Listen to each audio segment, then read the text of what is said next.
నెల్లూరు వైఎస్ఆర్సీపీ కార్యాలయంలో ఎమ్మెల్సీ చంద్రశేఖర్ రెడ్డి మాట్లాడుతూ Nellore red cross సంస్థలో జరిగిన పరిణామాలపై తీవ్ర అసంతృప్తి వ్యక్తం చేస్తూ ఆయన విలేకరుల సమావేశంలో మాట్లాడుతూ రాజకీయ పార్టీలో సభ్యత్వం ఉన్నవారిని రెడ్ క్రాస్ సంస్థలో ప్రాథమిక సభ్యత్వం నుంచి తొలగించడం చట్టవిరుద్దమని, సేవా దృక్పథం ఉన్నవారికే మెంబర్షిప్లు ఇవ్వాలని రెడ్ క్రాస్ నిబంధనలు ఉన్నాయి. జిల్లా కలెక్టర్ మంత్రి నారాయణ చెప్పినట్లు చేయడం, ఒక ప్రభుత్వ అధికారి ఇలా వ్యవహరించడం ఎంతవరకు సమంజసమని, మంత్రి నారాయణ తన స్వార్థం ప్రయోజనం కోసం నెల్లూరు రెడ్ క్రాస్ ను నిర్వీర్యం చేయడం బాధాకరం. ఈ పరిణామంపై చట్ట ప్రకారం పోరాటం చేసి విజయం సాధిస్తామని ఆయన తెలిపారు. నా పరంగా నేను ఒక 5 సంవత్సరాల పాటు రెడ్ క్రాస్ చైర్మన్గా పనిచేయడం, అన్ని విషయాలు తెలిసిన వ్యక్తిగా నేను మీ దృష్టికి కొన్ని విషయాలు తీసుకొని వస్తాను. ఒకటి, ఇండియన్ రెడ్ క్రాస్ సొసైటీ అన్నది నేషనల్ వైడ్గానే కాదు, ఇంటర్నేషనల్ రెడ్ క్రాస్ కూడా ఉంది. ఇండియన్ రెడ్ క్రాస్ సొసైటీకి సంబంధించి మాకు యూనిఫామ్ గైడ్లైన్స్ ఉంటాయి. భారతదేశ వ్యాప్తంగా ఒకే రూల్స్ని ఫాలో కావాలి. ఏ జిల్లాలో ఏ రాష్ట్రంలో ప్రత్యేకంగా రూల్స్ నిబంధనలు ఉండవు. ఇండియన్ రెడ్ క్రాస్ సొసైటీకి సంబంధించి కామన్గా యూనిఫామ్ రూల్స్ని భారతదేశ వ్యాప్తంగా అందరం కూడా ఒకటే విధంగా ఫాలో కావాలి. దీనికి సంబంధించి యూనిఫామ్ గైడ్లైన్స్లో మాకు మెంబర్షిప్ ఇవ్వడానికి ఇందాక గోవర్ధన్ కూడా చెప్తున్నారు, నేను కూడా చూచాయిగా చెప్తాను. ఒకటి, మెంబర్గా మేము చేర్చుకునేటప్పుడు మా కాన్సెప్ట్ ఏంటంటే ప్రతి ఇంట్లో కూడా రెడ్ క్రాస్ వాలంటీర్ ఉండాలి, రెడ్ క్రాస్ మెంబర్ ఉండాలి అన్నది మా ధ్యేయం. ఆ విధంగా రెడ్ క్రాస్ని విస్తరించాలా అన్నది మా రెడ్ క్రాస్ యొక్క ఆశయం. ఆ విధంగా కూడా పనిచేస్తూ ఉన్నాం. ఒక మెంబర్గా చేర్చాలా అంటే అతని మీద క్రిమినల్ కేసులు ఉండకూడదు, అదొక్కటి మాత్రమే కండిషన్.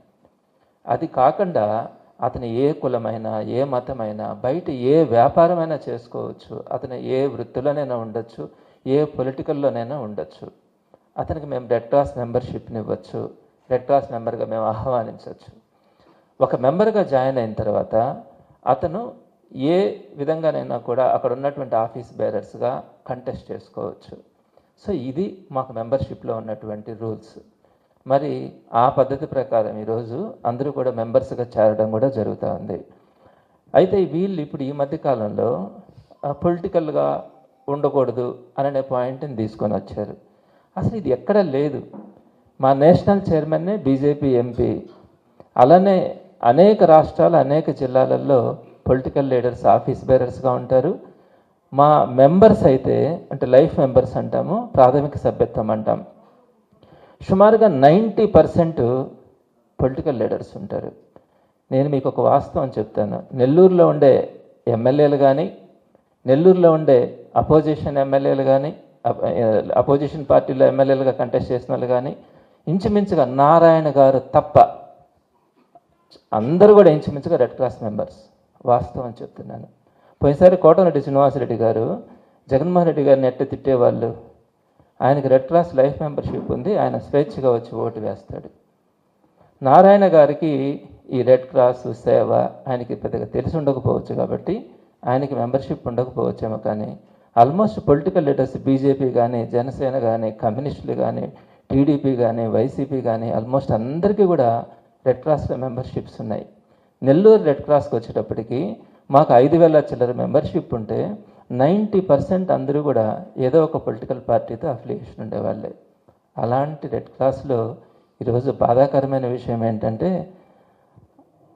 పొలిటికల్ ఇంటర్ఫరెన్స్ ఉంది అని నేను ఎందుకు ఈ న్యూసెన్స్ అని చెప్పి నేను చైర్మన్గా రిజైన్ చేశాను. రెడ్ క్రాస్ ప్రతిష్ట కాపాడుకోవాలా అని. అది చాలదు అన్నట్టుగా ఈరోజు మేనేజింగ్ కమిటీ మెంబర్గా ఉండకూడదన్నారు, దానికి కూడా సిద్ధమే. అసలు ప్రాథమిక సభ్యత్వం కూడా మీరు పొలిటికల్ పార్టీలో ఉన్నారు కాబట్టి ప్రాథమిక సభ్యత్వాన్ని కూడా తీసేస్తున్నాం అని చెప్పి నిన్నటి రోజున మాకు లెటర్స్ ఇస్తే అసలు రెడ్ క్రాస్ ఈరోజు అందరూ కూడా నివ్వెరపోతూ ఉంది. ఒక ఆంధ్ర రాష్ట్రంలోనే కాదు, భారతదేశంలో ఉండేటువంటి ప్రతి రెడ్ క్రాస్ మెంబర్ కూడా ఈరోజు ఫీల్ అవుతూ ఉన్నారు. ఎందుకు ఇలాంటి డెసిషన్ తీసుకున్నారు? ఎక్కడా లేదే, ఏ రాష్ట్రంలో లేదే. ఈ విధంగా చేస్తే రేపొద్దున ఇంకొక పొలిటికల్ పార్టీ వచ్చినప్పుడు దాన్ని బేస్ చేసుకొని ఎక్కడ ఏ పొలిటికల్ పార్టీ లీడర్తో కూడా తిరిగినా కూడా వాళ్ళందరికీ మెంబర్షిప్లు తీసేస్తే ఎవరు రెడ్ క్రాస్లో పనిచేస్తారు? ఎవరు రెడ్ క్రాస్కి సేవ చేస్తారు? ఏ ఉద్దేశంతో రెడ్ క్రాస్ మెంబర్షిప్ని గౌరవార్థం పనిచేయాల్సిన వాళ్ళు ఈ విధంగా తీసేస్తారంటే ఎవరు ముందుకు వస్తారు? నేను వాస్తవం చెప్తా ఉన్నాను. తెలంగాణ నుంచి కూడా ఫోన్స్ వచ్చాయి, ఇదేంటి సార్ మేమంతా తెలుగుదేశం పార్టీ అభిమానులము, ఈ విధంగా చేస్తే రేపొద్దున ఇంకొక పార్టీ వచ్చినప్పుడు మమ్మల్ని తీసేయడం, ఈ విధంగా అసలు ప్రాథమిక సభ్యత్వాన్ని నుంచి తీసేయడం ఏంటి, ఇది చాలా తప్పు చేస్తున్నారని చెప్పి ఈరోజు మాట్లాడుతూ ఉన్నారు. వాస్తవం చెప్తా ఉన్నాను, ఇది మంచి సంప్రదాయం కాదు. రెడ్ క్రాస్ ప్రతిష్టకి ఏ విధంగా కూడా గౌరవం కాదు.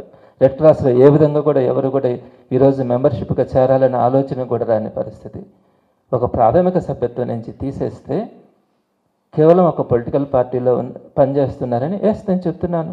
నాకు వైఎస్ఆర్సీపీ అంటే ఇష్టం, జగన్మోహన్ రెడ్డి గారు అంటే ఇష్టం. జగన్మోహన్ రెడ్డి గారి ఆశయాల కోసం నేను బయట పనిచేస్తాను. అంతేగాని నేను రెడ్ క్రాస్కి వచ్చినప్పుడు ఒక మంచి మనసుతో, ఒక దేవుడిని నేను ఎంత ప్రేమిస్తానో, మా తల్లిని నేను ఎంత ప్రేమిస్తానో అలానే నేను రెడ్ క్రాస్లో పనిచేశాను. ఎక్కడ కూడా నాకు చేతనైనంత వరకు పవిత్రంగా దాన్ని రెడ్ క్రాస్లో అందరం కూడా పనిచేశాం. మా మెంబర్స్ అందరూ పనిచేశారు. అన్ని పార్టీల వాళ్ళని లైఫ్ మెంబర్స్గా తీసుకుంటాము, గౌరవంగా ఫీల్ అవుతాము. అన్ని పార్టీల వాళ్ళు మా రెడ్ క్రాస్లో మెంబర్స్ ఉన్నారు. కులాలు లేదు, మతాలు లేదు, పార్టీలు లేదు. మా 15 మంది ఎంసీ మెంబర్స్లో కూడా ఆ రోజు వైఎస్ఆర్సీపీ పార్టీ అధికారంలో ఉన్నా కూడా టీడీపీ వాళ్ళని ఎంసీ మెంబర్స్గా తీసుకున్నాము, బీజేపీ వాళ్ళని ఎంసీ మెంబర్స్గా తీసుకున్నాము. 15 మందిలో కమ్యూనిస్టులను కూడా ఎంసీ మెంబర్స్గా పెట్టుకున్నాం. మేము ఆలోచించలేదట అందరం కలిసి పనిచేయాలా, అందరూ కలిసి ఉండాలా అన్న ఆలోచనతో వచ్చాం. మరి ఏంటి సంప్రదాయం ఏంటి? ప్రాథమిక సభ్యత్వం నుంచి తీసేయడం ఏంటి? ఎంత అప్రదిష్ట ఇది రెడ్ క్రాస్కి. సరే, దీని గురించి నేను మీకు ఒక 2-3 పాయింట్స్ చెప్తాను. ఒకటి, నేను 7th ఈ నెల 7వ తారీఖున నేను చైర్మన్ పదవికి రెడ్ క్రాస్ ప్రతిష్ట బాగుండాలన్న ఆలోచనతో నేను రాజీనామా చేశాను. 8th కలెక్టర్ గారు మీటింగ్ పెట్టారు, మేనేజింగ్ కమిటీ మీటింగ్ అని పెట్టి చైర్మన్ గారు కలెక్టర్ గారు ఏం చెప్పారంటే, కొంతమంది టీడీపీలో ఉన్నారు, కొంతమంది బీజేపీలో ఉన్నారు, కొంతమంది వైసీపీలో ఉన్నారు, మీరు పార్టీల్లో ఎలా ఉంటే కాదు, మీరు రాజీనామాలు చేయండి అని ఆయన అంతటితో క్లోజ్ చేశారు. పక్కన డిఆర్ఓ గారు పిలిచి ఆయన చెప్పింది ఏంటంటే, టీడీపీ బీజేపీలో పనిచేసే వాళ్ళు ఇంక మీదట పోబాకండి పార్టీల్లోకి, వైసీపీ వాళ్ళు మాత్రం రిజైన్ చేసేయండి అని చెప్పారు. వాస్తవం చెప్తున్నాను, ఇది ఉండకూడదు రెడ్ క్రాస్లో. రెడ్ క్రాస్లో ఇలాంటి తారతమ్యాలు ఉండకూడదు. అందరినీ ఒకలాగా రెడ్ క్రాస్ ప్రెమిసెస్లో అందరినీ కూడా ఒకలాగా చూడగలగాలి. అయితే నేను ఇక్కడ ఇంకొక విషయం కూడా మీకు తెలియజేస్తా ఉన్నాను. 7వ తేదీ నేను రిజైన్ చేసినాను. 8వ తేదీ కలెక్టర్ గారు 4 గంటలకు మీటింగ్ పెట్టారు. 8వ తేదీ 3 గంటలకి 1 గంట ముందుగా నారాయణ గారు ఒక మెంబర్స్ని చేర్చుకోమని చెప్పి అర్జెంటుగా పంపించారు. అప్లికేషన్స్ని ఫిల్ చేసి, ఎవరు తెలుసా, నారాయణ మెడికల్ కాలేజీలో 15 సంవత్సరాల పాటు హాస్పిటల్ని, మెడికల్ కాలేజీని ఆయన మొత్తం సీట్స్ విషయం కానీ ఎవ్రీథింగ్ మొత్తం విజయ్ కుమార్ గారు అని చూస్తారు. మీలో కూడా తెలియని వాళ్ళు విజయ్ కుమార్ గారు ఎవరు ఉండరు. ఆయన 1 సంవత్సరం క్రితం ఆయన్ని వేరే పనికి అప్పగిస్తామని చెప్పి పక్కన పెట్టుకొని ఈరోజు ఆయన్ని తీసుకొని వచ్చి మెంబర్గా చేర్చి ఆయనకి కీలకమైనటువంటి పదవులు ఇవ్వాలనే ఆలోచనతో నారాయణ గారు చేర్చారు. ఈయనతో పాటు ఇంకొక 3 కూడా చేర్చారు. నేను వాళ్ళ పేర్లు చెప్పను, వాళ్ళని నేను వ్యక్తులంటే గౌరవిస్తాను కాబట్టి నేను డాక్టర్లే, నేను వాళ్ళ పేర్లు కూడా చెప్పట్లా. విజయ్ కుమార్ గారు ఆయన ఇన్స్టిట్యూషన్స్లో ఇంచుమించుగా 15-20 ఇయర్స్ పాటు మొత్తం హాస్పిటల్ని చూసుకున్న వ్యక్తిని తీసుకొని వచ్చి ఇక్కడ ఆయన్ని అంటే నామినేట్ చేయాలా ఎంసీ మెంబర్లుగానే అని ఇలాంటి ఆలోచనతో చేశారు. మీకు ఇక్కడ ఇంకొక విషయం చెప్తాను. ఈ విధంగా చేర్చిన వాళ్ళల్లో ఒక ఆయన మా ఎంసీ మెంబర్కి ఫోన్ చేసి, నారాయణ గారు రెడ్ క్రాస్లో ఎంసీ మెంబర్గా నామినేట్ చేస్తామన్నారు, ఏమన్నా బెనిఫిట్స్ ఉంటాయా అక్కడ అని అడిగారంట. వాస్తవం చెప్తున్నాను. ఇలాంటి వ్యక్తులు వస్తే నేను చెప్పే ప్రతి మాట వాస్తవం చెప్తాను. మరలా ఆయన నన్ను తిట్టిస్తాడు. ఆయన కింద ఉండే వాళ్ళతో పెట్టి బచ్చా లుచ్చా అని మాట్లాడిస్తాడు. చదువుకున్న వ్యక్తి నారాయణ గారు. నేను ఈ రోజుకి కూడా బయట కూడా ఆయన ఆబ్సెన్స్లో కూడా నారాయణ గారు అంటాను. ఆయన నా దగ్గర చదువుకున్న పిల్లోడి దగ్గర ప్రెస్ మీట్ పెట్టించి నోటుకు వచ్చినట్టు తిట్టించారు. ఆ వెంకటరమణ అన్న, సేన్ అన్న వీళ్ళతో తిట్టించారు. వాళ్ళంటే నాకు గౌరవం, నేనేమీ మాట్లాడట్లా. వాళ్ళని కూడా అవసరానికి వాడుకుంటారు, పక్కన పడేస్తారు. సో తిట్టించండి, నేను మిమ్మల్ని ఎక్కడ తిట్టట్లా, నేను పాయింట్స్ మాత్రమే చెప్తున్నా. అయితే అవునని చెప్పండి, లేకుంటే కాదని చెప్పండి. మీకు నోరుందని చెప్పి కింద ఉండే వాళ్ళ దగ్గర, చిన్న చిన్న పిల్లకాయల దగ్గర నోటుకొచ్చినట్టు తిడితే ప్రశ్నిస్తూ ఆగిపోద్ది అనుకుంటారేమో. ఎటువంటి పరిస్థితులు ఆగదు. మీరు ఒక్కొక్క దెబ్బ కొట్టే కొంది ఒకటే చెప్తున్నాం, మమ్మల్నే కాదు మా కార్యకర్తలను కానీ మా నాయకుల జోలికి వచ్చినా కూడా ఎటువంటి పరిస్థితుల్లో ఒప్పుకునేది ఉండదు. వారికి ఖచ్చితంగా అండగా నిలబడడం కూడా జరుగుతుంది. ఎంత దూరమైనా కూడా మమ్మల్ని అణిచివేసే కొద్దీ ముందుకెళ్తామే తప్ప ఒక్క అడుగు కూడా వెనకేసేది ఉండదు. ఇలాంటి పరిస్థితులను తీసుకొని వస్తూ ఉన్నారు. అయితే నిన్నటి 21వ తారీఖున నారాయణ గారు ఆయన ఆర్డర్స్ లేకుంటే ఇవన్నీ కూడా జరుగుతాయని నేను అనుకోను.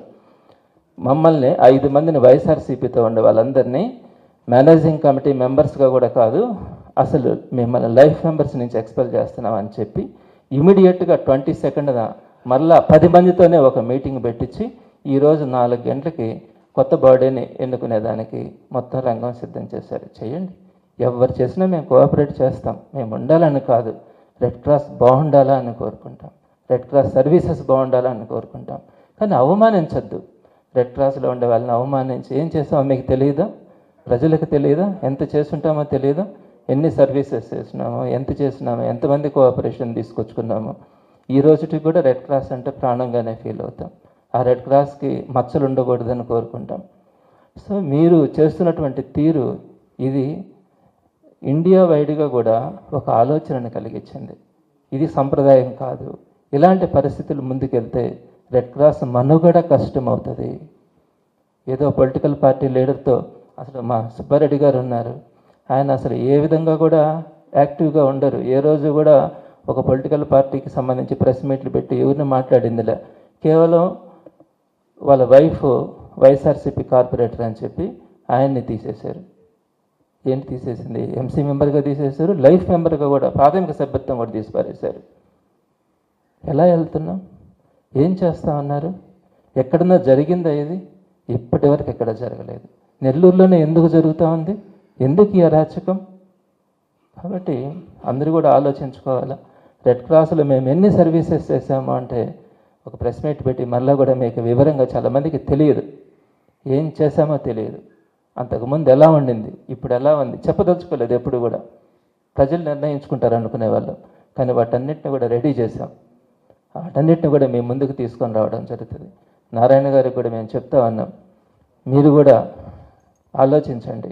ఈ విధంగా మీరు కూడా ఏదో ఎవరితంటే వాళ్ళతో మాట్లాడించి ఏదంటే అది బురదలేస్తే రాజకీయాల్లో వైఎస్ఆర్సీపీ భయపడిపోతుంది అనే ఆలోచనలో నుంచి మీరు పక్కకు రండి. వాస్తవాలు తెలుసుకోండి. మంచి సమాజానికి మీరు కూడా దారి తీయండి. 10 మంది పేదలకు ఉపయోగపడే పనులు చేయండి. ఎంతసేపు మీరు మీ వ్యాపారాలే కాదు, ఆలోచించి నిర్ణయం తీసుకోవాలా. దీని మీద తప్పకుండా నేను చెప్తున్నాను, నాకేమి మెంబర్ కాకపోయినా నేను చేసే సర్వీస్ నేను చేస్తాను, నేను చేయాల్సింది నేను చేస్తాను. నాకు ఇది ముఖ్యం కాదు. నన్ను అడిగితే నేనే చేస్తుండేవాడిని డిజైన్. కానీ ఒక ఎక్కడ కూడా స్పష్టంగా ఒక నోటీస్ ఇవ్వకుండా, దానికి సంబంధించినటువంటి పద్ధతి లేకుండా, చేయాల్సిన వాళ్ళు చేయకుండా ఎవరంటే వాళ్ళు ఈ విధంగా చేయడం అన్నది గౌరవం కాదు. తప్పకుండా దీంట్లో ఉండాలని కాదు, కానీ ఇది తప్పు అని చెప్పడానికి న్యాయ పోరాటం అయితే చేయడం జరుగుతుంది. పెద్దలు గోవర్ధన్ రెడ్డి గారు ఈరోజు దీని మీద ఒక బాధ్యతతో మా అందరికీ కూడా లీడర్ ఈరోజు దీన్ని ప్రెస్ మీట్ని ఏర్పాటు చేసి చెప్పడం కూడా జరిగింది. రాబోయే రోజుల్లో అన్ని పార్టీలను కలుస్తాం, కమ్యూనిస్టులను కలుస్తాం, బీజేపీలను కలుస్తాం, జనసేనని కలుస్తాం. అందరికీ కూడా ఇక్కడ జరుగుతున్నటువంటి వాస్తవాల్ని, వారందరూ కూడా ఈరోజు మెంబర్స్ ఉన్నారు రెడ్ క్రాస్లో, వారందరికీ తెలుసు రెడ్ క్రాస్ సర్వీసెస్ గురించి. అందరినీ కూడా మీట్ అయ్యి అందరినీ కూడా ఒక తాటి మీదకి తీసుకురావడానికి కూడా ప్రయత్నం చేస్తుందని మీ ద్వారా అందరికీ తెలియజేస్తున్నాను. యూనిఫామ్ గైడ్లైన్స్ నేను మీకు ఇవ్వడం జరుగుతుంది. మా అందరికీ కూడా ఇది Indian Red Cross society, Nellore red Cross society, AP red Cross society కాదు. ఇండియన్ రెడ్ క్రాస్ సొసైటీకి యూనిఫామ్ గైడ్లైన్స్ ఉంటాయి. దాని ప్రకారమే ఎవరిమైనా ఫాలో కావాలి. ఇది ఎక్కడా కూడా లేదు, ఈ రూల్ లేదు. మాకు ఉంది ఏ రాజకీయ పార్టీలో. ఇప్పుడు నేను చెప్పినాను కదా, చాలామంది పొలిటికల్ లీడర్స్ 90% లీడర్స్ అందరూ కూడా రెడ్ క్రాస్లో లైఫ్ మెంబర్గా ఉండడాన్ని మేము సంతోషపెడతాము, మేము ఆనందపెడతాం. అందరూ ఉండాలా, అందరూ సర్వీస్ చేయాలా, అది కోరుకుంటాం. ఈ నిబంధన ఎక్కడా లేదు. వీళ్ళు పార్టీ, తెలుగుదేశం పార్టీ వచ్చిన తర్వాత ఇది సృష్టించుకొని ప్రధానంగా నెల్లూరులో జరుగుతున్నటువంటి ఈ అరాచకం అని అంటాను నేను, తప్ప ఇంకొకటి కాదు. రాష్ట్రంలో కూటమి ప్రభుత్వం అధికారంలోకి వచ్చిన తర్వాత తెలుగుదేశం పార్టీకి సంబంధించినటువంటి బీజేపీ జనసేన పార్టీకి సంబంధించినటువంటి నాయకులు ఇష్టారీతిగా వ్యవహరిస్తున్నట్టే వాళ్ళ కనుసన్నల్లో అధికారులు కూడా వ్యవహరిస్తున్నటువంటి తీరు అనేక సందర్భాల్లో వివాదాస్పదం కావడం జరిగింది. దానికి పరాకాష్ఠగా సాక్షాత్తు జిల్లాకు సంబంధించి పరిపాలనా అధికారిగా వ్యవహరించేటువంటి జిల్లా కలెక్టర్ గారు, మన నెల్లూరు జిల్లా కలెక్టర్ గారు, ఆయన తీసుకుంటున్నటువంటి నిర్ణయాలు అత్యంత వివాదాస్పదంగా ఈరోజు తయారవుతున్నాయి. ఇందులో ఒక ప్రధానమైనటువంటిది అనేక అంశాలు, వాటన్నిటిని గురించి మనం చూసాం. ఈ మధ్య పత్రికల్లో పుంకాలుగా వార్తలు వస్తున్నాయి. తెలుగుదేశం పార్టీ వాళ్ళు చెప్పిన ప్రతి ఒక్కటి 24 గంటల్లోనే జిల్లా కలెక్టరేట్ నుంచి కలెక్టర్ ద్వారా ఆర్డర్లు బయటకు వస్తున్నాయి. ఆ నేపథ్యంలో బాధాకరమైనటువంటి విషయం ఏమిటంటే, జిల్లా కలెక్టర్ స్థాయి కలిగినటువంటి వ్యక్తి, అనేక బాధ్యతలతో కూడుకున్నటువంటి పదవి నిర్వహిస్తున్నటువంటి వ్యక్తి, అధికారి సమర్థవంతంగా రాగద్వేషాలకు అతీతంగా పక్షపాతాలు లేకుండా వ్యవహరించాల్సినటువంటి పరిస్థితి ఉంటుంది. ఎందుకు ఈ మాట చెప్తున్నాను అంటే, నెల్లూరు జిల్లాకు సంబంధించి ఈ రాజకీయాలు, ఈ పార్టీలు, ఈ ఉన్నటువంటి పరిస్థితి ఎప్పుడు ఉన్నటువంటిదే. అటువంటి పరిస్థితుల్లో నెల్లూరు జిల్లాలో ఎంతోమంది కలెక్టర్లు పేదవాడిని గురించి ఆలోచన చేసి నిష్పక్షపాతంగా వ్యవహరించి ఇప్పటికీ కూడా నెల్లూరు జిల్లా ప్రజలు శంకరన్ గారి దగ్గర నుంచి, సుజాతారావు గారి దగ్గర నుంచి, కె రాజు గారి దగ్గర నుంచి అనేక మందిని గుర్తుపెట్టుకొని బ్రహ్మాండంగా పనిచేశారని చెప్పి వాళ్ళ పేరిట కాలనీలు నిర్మించుకుంటున్నారు. ఈరోజు కూడా అంత గొప్ప స్థాయికి చేరినటువంటి పరిస్థితుల్లో ఈరోజు జిల్లా కలెక్టర్గా ఉన్నటువంటి ఆనంద్ గారు తీసుకున్నటువంటి వివాదాస్పదమైనటువంటి నిర్ణయాలు బాధాకరంగా ఉన్నాయి. ఎందుకంటే రెడ్ క్రాస్ అనేటువంటిది ఒక వాలంటరీ ఆర్గనైజేషన్, ఒక సేవాభావంతో ఏర్పడినటువంటిది. యుద్ధాలు జరిగినప్పుడు అంతర్జాతీయ స్థాయిలో సేవలు అందించాలి విశేషంగా అనేటువంటి ఆలోచనతో పాటు సమాజంలో ఉండేటువంటి అనేక పరిస్థితులకు అనుగుణంగా ఎక్కడైనా ఏదైనా ఇబ్బందికరమైనటువంటి పరిస్థితి తలెత్తితే వాటికి సంబంధించి అండగా నిలవాలనేటువంటి లక్ష్యంతో పనిచేస్తుంది. ఈరోజు మనందరం గర్వపడాల్సింది నెల్లూరు జిల్లాకు సంబంధించినటువంటి రెడ్ క్రాస్. ఆంధ్ర రాష్ట్రంలోనే ఈరోజు బహుశా నేను అనుకోవడం జాతీయ స్థాయిలోనే అతి తక్కువగా ఉన్నటువంటి వాటిలో ప్రధానంగా చెప్పుకోవాల్సినటువంటిది నెల్లూరు రెడ్ క్రాస్. దానికి సంబంధించి చాలామంది దాతలు ఉండి ఉండవచ్చు, చాలామంది దాతల కంట్రిబ్యూషన్ ఉండి ఉండవచ్చు, చాలామంది కష్టపడి ఉండొచ్చు. కానీ ఈరోజు మనం గర్వంగా చెప్పుకోదగింది చంద్రశేఖర్ రెడ్డి అనేటువంటి వ్యక్తి, పర్వతిరెడ్డి చంద్రశేఖర్ రెడ్డి అనేటువంటి వ్యక్తి శాసన మండలి సభ్యుడు కాకముందు సేవా దృక్పథంతో దానికి సంబంధించినటువంటి బాధ్యతలు స్వీకరించిన తర్వాత ఈరోజు ఒక్కసారి మనం చూస్తే రెడ్ క్రాస్ హాస్పిటల్ ఏ విధంగా అభివృద్ధి చెందింది, బ్లడ్ బ్యాంక్ ఏ విధంగా అభివృద్ధి చెందింది, దానికి సంబంధించినటువంటి ఫండ్ రైజింగ్ ఏ విధంగా ఉన్నది, సొంత నిధులు ఏ విధంగా ఖర్చు పెట్టాడు, కరోనా కాలంలో ఏ విధంగా ఈ జిల్లాకు సంబంధించినటువంటి అనేక మంది ప్రజలకు సేవలు అందించాడు అనేటువంటిది ప్రత్యేకంగా చెప్పాల్సినటువంటి అవసరం లేదు. అటువంటి నేపథ్యంలో జిల్లా కలెక్టర్ గారు తీసుకునేటువంటి నిర్ణయం ఈరోజు ఒకే ఒక మాట, ఆయన ఎవరు చెప్పారో తెలియదు, ఎందుకు జరిగిందో తెలియదు, దీని వెనక ఎవరున్నారో తెలియదు, ఒక కుట్రకోణం దాగుందాం అనేటువంటి అనుమానం వచ్చేటువంటి విధంగా ఒకేసారి ఏకపక్షంగా 21వ తేదీ ఒక నలుగురి మీద ఆర్డర్ పాస్ చేశాడు. 5 మంది మీద, పర్వతిరెడ్డి చంద్రశేఖర్ రెడ్డి గారి మీద, మల్లిరెడ్డి కోటారెడ్డి గారి మీద, సుధీర్ నాయుడు మీద, సుబ్బారెడ్డి గారి మీద, దానితో పాటు ప్రసన్న మీద. వీళ్ళు 5 మంది కూడా దాదాపుగా వైఎస్ఆర్ కాంగ్రెస్ పార్టీకి సంబంధించినటువంటి సానుభూతి పరులు. వీళ్ళ మీద ఒకే ఆర్డర్ ఏమన్నాడంటే ఎక్స్ప్లెనేషన్ ఇవ్వమని. ఎక్స్ప్లెనేషన్ తీసుకొని ఒకటే ఒక line, after considering the explanation submitted by you in the reference second read it has been decided to expel you from the primary membership of the Indian Red Cross Society. ప్రాథమిక సభ్యత్వం నుంచి మిమ్మల్ని తొలగిస్తున్నాము అని చెప్పి ఇచ్చాడు ఆర్డర్. ఒక కలెక్టర్గా ఉండేటువంటి వ్యక్తి, తనకున్నటువంటి విచక్షణ అధికారాలను ఉపయోగించుకోవాల్సినటువంటి వ్యక్తి లేని అధికారాలను ఉపయోగించుకొని ఇటువంటి ఆర్డర్ని పాస్ చేయడం అనేటువంటిది దౌర్భాగ్యం. ఇది నిజంగా ఒక కలెక్టర్ స్థాయి వ్యక్తి చేయాల్సినటువంటి కాదు. ఆనంద్ గారు ఎందుకు చేశారో నాకు తెలియదు, కానీ ఎందుకంటే నాకు పెద్ద పరిచయం లేదు, నేను ఆయన దగ్గరికి పోయేటువంటిది లేదు, ఆయన్ని కలిసింది లేదు, ఎప్పుడో ఒక గ్రీవెన్స్ రోజు వెళ్ళి ఒక రిప్రజెంటేషన్ వచ్చాను తప్ప కలవాలన్నటువంటి ఆలోచన కూడా కలగలేదు. ఎందుకంటే వాళ్ళ ధోరణి పనిచేసేటువంటి తీరు చూసిన తర్వాత ఇంకా ప్రజలకి న్యాయం జరగదనేటువంటి నిర్ణయానికి వచ్చిన తర్వాత అటువంటి అధికారులను కలవాలనేటువంటి ఆలోచన కూడా చెయ్యం.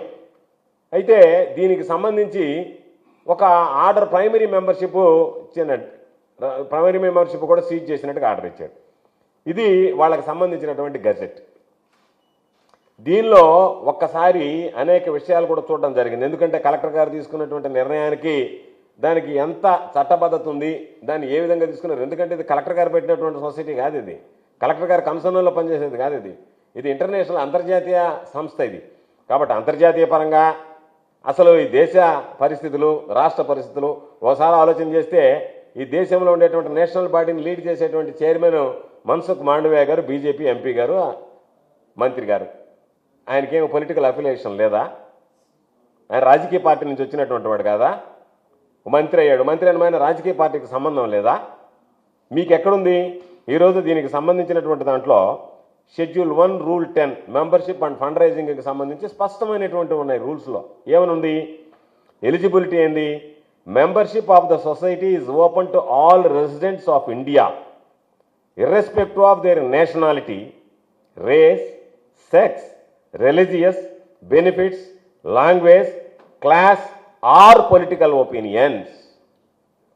నేను జాతి ఏదైనా సరే, ఏ జాతీయత సంబంధించినటువంటి వ్యక్తి అయినా సరే, నీ వర్గం ఏదైనా సరే, నీ కులం ఏదైనా సరే, నీ మతం ఏదైనా సరే, నువ్వు ఆడామగా అనేటువంటి తారతమ్యం లేకుండా, ఎక్కడ కూడా ఇటువంటివి ఏమి లేకుండా, రాజకీయాలకు సంబంధించి కూడా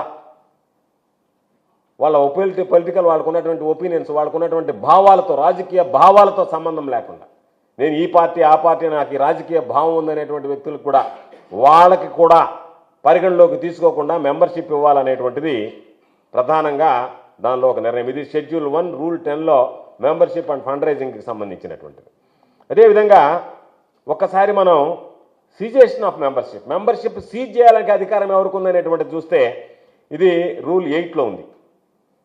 The state and union territory branch may expel a member for grave misconduct or for any such member's activity prejudicial to the image of the Red Cross, for which the member concerned should be given full opportunity to explain his or her conduct. అంటే ఎవడైనా misbehave చేస్తే తొలగించేటువంటి అధికారం రాష్ట్ర స్థాయిలో ఉండేటువంటి వాళ్ళకు ఉంది తప్ప మెంబర్షిప్ ప్రెసిడెంట్గా ఉండేటువంటి జిల్లా యూనిట్కి సంబంధించినటువంటి కలెక్టర్ గారికి లేదు. కాబట్టి లేని అధికారాన్ని ఆయన అందిపుచ్చుకొని వైఎస్ఆర్ కాంగ్రెస్ పార్టీకి సంబంధించినటువంటి వాళ్ళని ఇబ్బంది పెట్టడమే ధ్యేయమైతే, మీరు జిల్లా కలెక్టర్గా ఆ కుర్చీలో కూర్చోడానికి అర్హత ఉందా లేదా అనేటువంటిది మేము ప్రశ్నించడం కాదు, మీరు ఆత్మపరిశీలన చేసుకోవాల్సినటువంటి పరిస్థితి ఏర్పడింది. మీ అంతటి మీరే ఆత్మపరిశీలన చేసుకోవాల్సినటువంటి పరిస్థితి ఏర్పడింది. అదేవిధంగా మీకున్నటువంటి అధికారాలు ఏంటి, కలెక్టర్కు ఉండేటువంటి అధికారాలు ఏంటి, అది కూడా ఇచ్చాడు. షెడ్యూల్ 2లో రూల్ 2లో క్లియర్గా powers and terms of office బేరర్స్లో ద ప్రెసిడెంట్ అంటే జిల్లాకు సంబంధించినటువంటి collector shall preside over the annual body meetings, shall approve the minutes of the general meetings, shall exercise other powers as provided under these rules.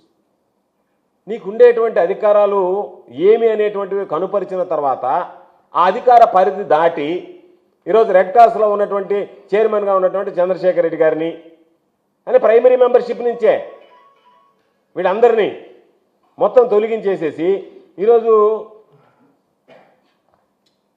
మీకు ఎవరు లేనటువంటి, ఎవరికి ఇచ్చారు collector గారికి అధికారం అంటే, నేను జిల్లా కలెక్టర్ అంటే ఈ జిల్లాలో ఏం చేసినా సరిపోతుంది, జిల్లా కలెక్టర్గా నేను బాధ్యతలు తీసుకున్నాను కాబట్టి నా ఇష్టారాజ్యంగా నేను ఆర్డర్లు పాస్ చేసేస్తాను, రేపు దాని నుంచి మీ ఇళ్లలో కూడా మీరు ఉండడానికి లేదని చెప్పి ఆర్డర్లు పాస్ చేస్తారేమో, మీరు 3 పూట్ల తిండి తినడానికి లేదని ఆర్డర్లు పాస్ చేస్తారేమో. నాకు అనుమానం వస్తుంది మీ వ్యవహారం చూస్తుంటే, మీ వ్యవహార శైలి చూస్తుంటే.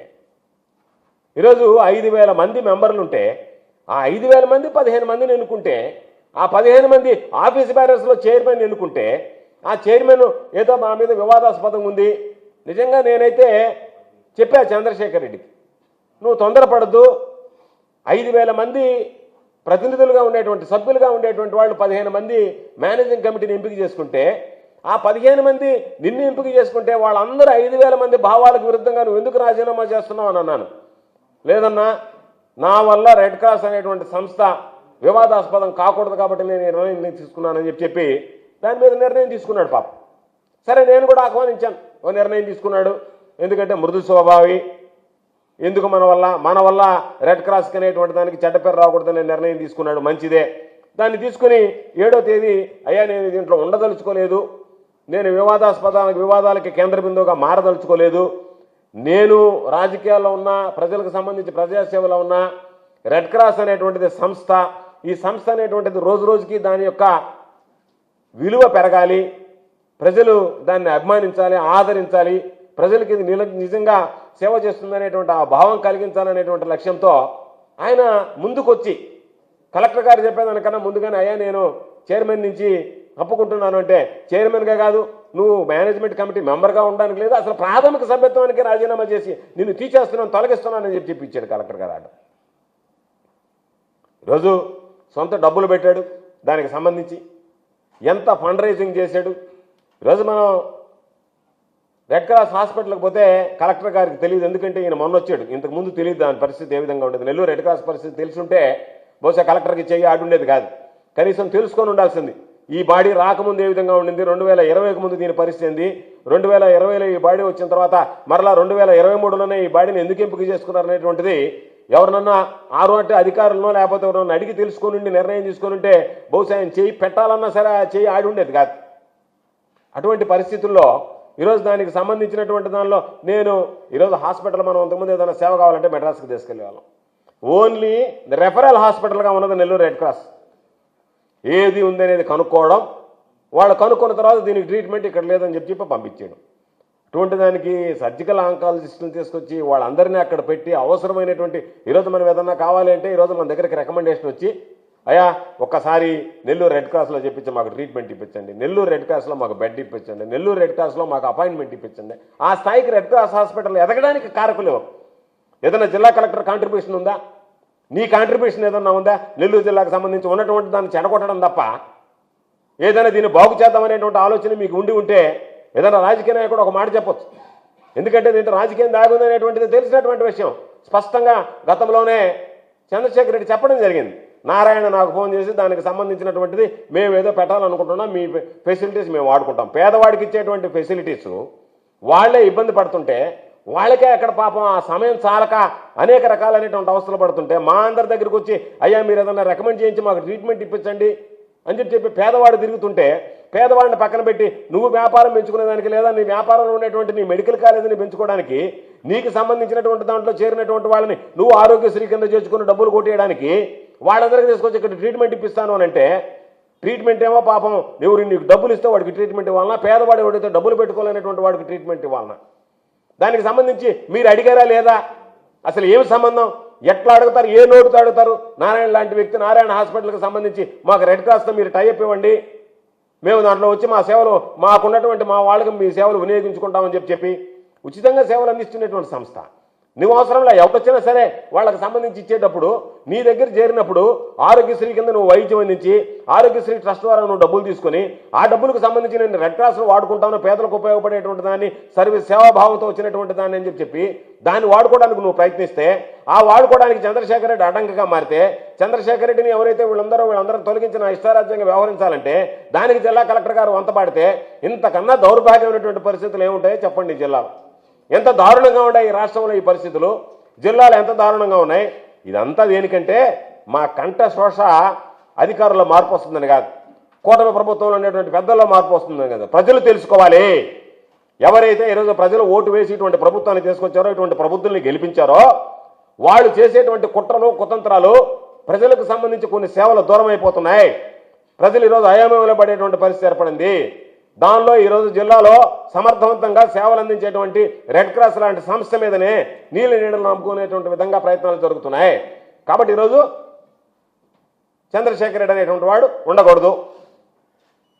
దీనికి దాని వల్ల జరిగిన నష్టం చెప్పు. ఇదిగో పర్వతరెడ్డి చంద్రశేఖర్ రెడ్డి ఉన్నందువల్ల, లేదు ఈ మెంబర్లు ఈ ప్రసన్న, ఈ సుబ్బారెడ్డి, కోటారెడ్డి, సుధీర్ నాయుడు ఉన్నందువల్ల దీనికి అప్రతిష్ట జరిగిందని చెప్పి ఇదిగో you have become detrimental to the interest of the red cross, కాబట్టి మిమ్మల్ని తొలగిస్తున్నాం అని చెప్పి నీకు ఏమీ నష్టం లేకుండా, దానికి ఏమీ సంబంధం లేకుండా, నీకన్నా ముందు కలెక్టర్లు ఉన్నారు. నువ్వు ఒక్కడవే కాదు ఐఏఎస్ చదువుకొని వచ్చినటువంటి, నీకన్నా ముందు ఉన్నటువంటి వాళ్ళు కూడా ఐఏఎస్ చదువుకొని వచ్చారు. 2020 నుంచి ఉండేటువంటి కలెక్టర్లు అందరూ కూడా ఐఏఎస్ చదివి పాస్ అయ్యి వచ్చినటువంటి వాడు, నువ్వు ఒక్కడివే ఐఏఎస్ చదివి వచ్చినటువంటి వాడు కాదు. వాళ్ళందరూ ఉన్నప్పుడు లేనటువంటి ఇబ్బంది నీకే ఎందుకు వచ్చిందో అర్థం కావడం లేదు. ఎందుకు నీకే ఈ ఆలోచన కలిగిందో నాకు అర్థం కావడం లేదు. కాబట్టి జిల్లా కలెక్టర్ గారి తీరు అభ్యంతరకరంగా ఉంది, వివాదాస్పదంగా ఉంది. కాబట్టి దీని విషయంలో ఈరోజు చంద్రశేఖర్ రెడ్డికి అండగా జిల్లాలో ఉండేటువంటి అందరూ ఉన్నారు, మెంబర్లు, దానికి సంబంధించినటువంటి రెడ్ క్రాస్కి సంబంధించినటువంటి ప్రతి ఒక్కరు ఉన్నారు, మేము అందరం ఉన్నాం. పార్టీల గురించి మాట్లాడటం లేదు. ఈరోజు మా పార్టీకి సంబంధించినటువంటి వ్యక్తి కాబట్టి ఈరోజు ఇక్కడ సమావేశం ఏర్పాటు చేసి మాట్లాడుతున్నాను తప్ప మద్దతుగా పార్టీలకు అతీతంగా జరిగేటువంటి కార్యక్రమాలు. మీరు పార్టీ అని ముద్ర వేసి చేశారు కాబట్టి ఈరోజు పార్టీలు ఎంతవరకు మేము నోరు తెరిచి కూడా మాట్లాడలేదు. నువ్వు ఈ మెంబర్షిప్ సీజ్ చేసినంత వరకు మేము ఎవ్వరం దీని మీద జోక్యం కూడా చేసుకోలేదు. కారణం ఏంటంటే రాజకీయాలకు అతీతంగా ఉండాల్సినటువంటి సంస్థ, మనం మాట్లాడకూడదు. ఒకవేళ ఆయన తొందరపడి ఆయన వివాదాస్పద నిర్ణయం తీసుకున్నానని చెప్పి ఈరోజు మీరు ఈ పార్టీలో ఉన్నావు కాబట్టి, వైఎస్ఆర్ కాంగ్రెస్ పార్టీతో మీకు అఫిలియేషన్ ఉంది కాబట్టి మీరు ఉండకూడదన్నారు. కాబట్టి ఏమి తప్పు చేశాం, మేము చేసినటువంటి పాపం ఏమిటి? వైఎస్ఆర్ కాంగ్రెస్ పార్టీలో ప్రతినిధులుగా ఉండేటువంటి వ్యక్తి ఈ సమాజంలో బాధ్యతలు నిర్వహించకూడదా? ఈ సమాజంలో సేవ చేయకూడదా? ఈ సమాజంలో సేవ చేయడానికి మేము అనర్హులమా అని జిల్లా కలెక్టర్ గారు చెప్పదలుచుకున్నారా? అంటే తెలుగుదేశం పార్టీకి సంబంధించినటువంటి వ్యక్తులకు తప్ప మిగతా వాళ్ళు అర్హులు కాదు, మీరందరూ అనర్హులు, కాబట్టి మీరు సేవ చేయడానికి లేదు, మీరు జిల్లాలో ప్రధానమైనటువంటి బాధ్యత తీసుకోవడానికి లేదు, పేదలకి ప్రజలకి అండగా నిలవాల్సినటువంటి అవసరం లేదు అనేటువంటిది చెప్పదలుచుకున్నారా దీని ద్వారా? అది తేల్చి చెప్పాల్సినటువంటి అంశం. కాబట్టి తప్పనిసరిగా మీరు ఎన్ననుకున్నా దీని మీద న్యాయ పోరాటం చేస్తాం, వదిలిపెట్టాం. ఖచ్చితంగా మేము దీనికోసం పోరాడతాం. ఎందుకంటే ఇది ఒక బ్యాడ్ ప్రెసిడెంట్. మీరు ఇచ్చినటువంటిది ఒక మాయన మచ్చలాగా భవిష్యత్తులో కూడా ఎవరు వచ్చినా సరే ఈరోజు రేపు న్యాయంగా నీతిగా పనిచేయాలన్నా నేను కలెక్టర్ గారికి చెప్పేది ఏంటంటే, బహుశా రేపు పార్టీలు మారచ్చు, ప్రభుత్వాలు మారచ్చు. మారినప్పుడు ఏమంటారు? ఒకటే మాట, ఇది చేతగాని ప్రభుత్వం, గత ప్రభుత్వం ఆ విధంగా చేసింది, మీరెందుకు చేయలేరని చెప్పి ఇదే సాంప్రదాయాన్ని కొనసాగిస్తే నీలాంటి వ్యక్తి రాష్ట్రంలో ఈ జిల్లాలో, నెల్లూరు జిల్లాలో ఎటువంటి సాంప్రదాయానికి తెరదీశాడనేటువంటిది మీరు ఆత్మ పరిశీలన చేసుకోవాల్సినటువంటి సందర్భం. కలెక్టర్ ఆనంద్ గారు ఆత్మ పరిశీలన చేసుకోవాల్సినటువంటి సందర్భం. అయ్యో, నా హయాంలో ఇటువంటి నిర్ణయం తీసుకున్నాను, వివాదాస్పదమైనటువంటి నిర్ణయం, ఇది భవిష్యత్తులో ఎటువంటి ప్రమాదాలకు దారితీస్తుంది, ఎటువంటి పరిణామాలకు దారితీస్తుంది అనేటువంటిది ఆలోచన చేసుకోవాల్సినటువంటి పరిస్థితి అని చెప్పి ఈ సందర్భంగా తెలియజేస్తున్నా. తప్పనిసరిగా మేము న్యాయ పోరాటం చేస్తాం. జిల్లా కలెక్టర్ స్థాయి వ్యక్తి అయినంత మాత్రాన్ని ఆయన నా ఇష్ట ప్రకారం నిర్ణయాలు ఉంటాయి కాబట్టి నా నిర్ణయాల్ని మీరు అందరూ ఆమోదించాలంటే ఆయన నిర్ణయాలు మేము ఆమోదించాం, ఆయన నిర్ణయాలు వ్యతిరేకిస్తాం, ఆయన నిర్ణయాలు వ్యతిరేకంగా న్యాయ పోరాటం చేస్తాం. అంతే తప్ప నేను జిల్లా కలెక్టర్ గారిని కాబట్టి నేను చెప్పిందే శాసనం, నేను చెప్పిందే వేదం అంటే నువ్వు నియమ నిబంధనల ప్రకారం ఈ జిల్లాలో ఉండేటువంటి పరిపాలన అధికారిగా పరిపాలనని గాడిలో పెట్టి ప్రజల అవసరాలు తీర్చడానికి నిన్ను అధికారిగా పెట్టారు తప్ప పార్టీలకు సంబంధించి, రాజకీయ పార్టీలకు సంబంధించినటువంటి వాళ్ళ అవసరాలు తీర్చడానికి నువ్వు జిల్లాకు సంబంధించి ఐఏఎస్ అధికారిగా అవసరం లేదు, అంత చదువు అంత విద్య అవసరం లేదు. ఎవడైనా మామూలుగా ఉండేటువంటి వాడైనా సరే ఎక్కడ సంతకం పెట్టమంటే అక్కడ సంతకం పెట్టేటువంటి వాడు వస్తే ఆ పరిపాలన జరిగిపోతుంది. కాబట్టి ఇటువంటి ఒక దుష్ట సాంప్రదాయానికి, ఒక చెడు సాంప్రదాయానికి ఈరోజు ఇది నాంది పలికే విధంగా దారి తీసేటువంటి విధంగా ఉంది. కాబట్టి దీన్ని మేము ఖండిస్తున్నాం. తప్పనిసరిగా వైఎస్ఆర్ కాంగ్రెస్ పార్టీ కూడా అండగా నిలుస్తుంది. చంద్రశేఖర్ రెడ్డి గారితో పాటు ఉన్నటువంటి మేనేజింగ్ కమిటీ సభ్యులు ఎవరైతే ఉన్నారో రాజకీయాలకు అతీతంగా దీనికి సంబంధించి పోరాడాల్సినటువంటి అవసరం ఉంది.